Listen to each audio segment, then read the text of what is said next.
আমার নাম মোহাম্মদ ফয়সাল ইকবাল। আমার বাড়ি শেরশাহ কলোনিতে। আমার ওয়াইফ মুক্তা বেগম 28 বয়স, আর আমার বড় ছেলে আল আমিন বয়স 9।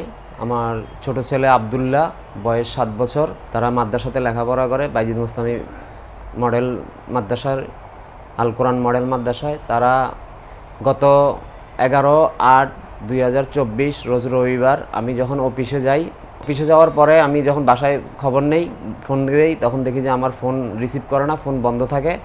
তখন আমি বাসায় আসি, আইসা দেখি যে আমার ওয়াইফ, আমার বাচ্চা দুইটা, মাসুম বাচ্চা দুইটা দেখি যে নাই, নিখোঁজ। এরপর থেকে আমার আত্মীয় স্বজন যারা আছে আমি সবার কাছে খবর নেই, এমনকি আমার পাড়া প্রতিবেশী আত্মীয় স্বজন যারা আছে আমি সবার কাছে এভরিথিং, সবার থেকে খবর নেই যে তাদের কোনো হদিশ নাই। মোবাইল ছিল, মোবাইলটা বন্ধ।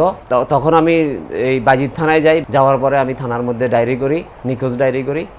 তো ওনারা এখনও পর্যন্ত থানার থেকে আমাকে আসলে কোনো সহযোগিতা করেনি। তো এখন আমি আপনাদের কাছে হাত জোর করে অনুরোধ করব, আমার দুইটা মাসুম বাচ্চা, আমার পরিবার, আমি তাদেরকে আজকে 26 দিন আমি তাদেরকে ছাড়া খুব অসহায়ের মধ্যে জীবনযাপন করতেছি।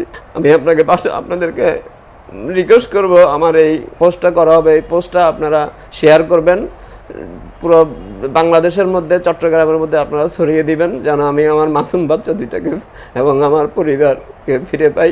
পারিবারিক হয়তো মান অভিমান হয়েছে নাকি আমি নিজেও সঠিক জানি না, কিন্তু যখন গেছে তখন কিন্তু আমার সাথে ওর সাথে কোনো সম্পর্ক কোনো ঝগড়া হয় নাই, কোনো কিছু হয় নাই, একমাত্র উপর আল্লাহ জানে। আমি নিজেও বুঝতে পারতেছি না ও কেন এই জিনিসটা করলো। আমার বাসার মধ্যে আমার সাবলেট ভাড়াটি আছে, তারাও বলতে পারবে, তারা সাক্ষী আছে যে আমার সাথে কোনো ঝগড়াঝাটি কোনো কিছুই হয় নাই। সে হঠাৎ করে সে বাচ্চাদেরকে নিয়ে গায়েব।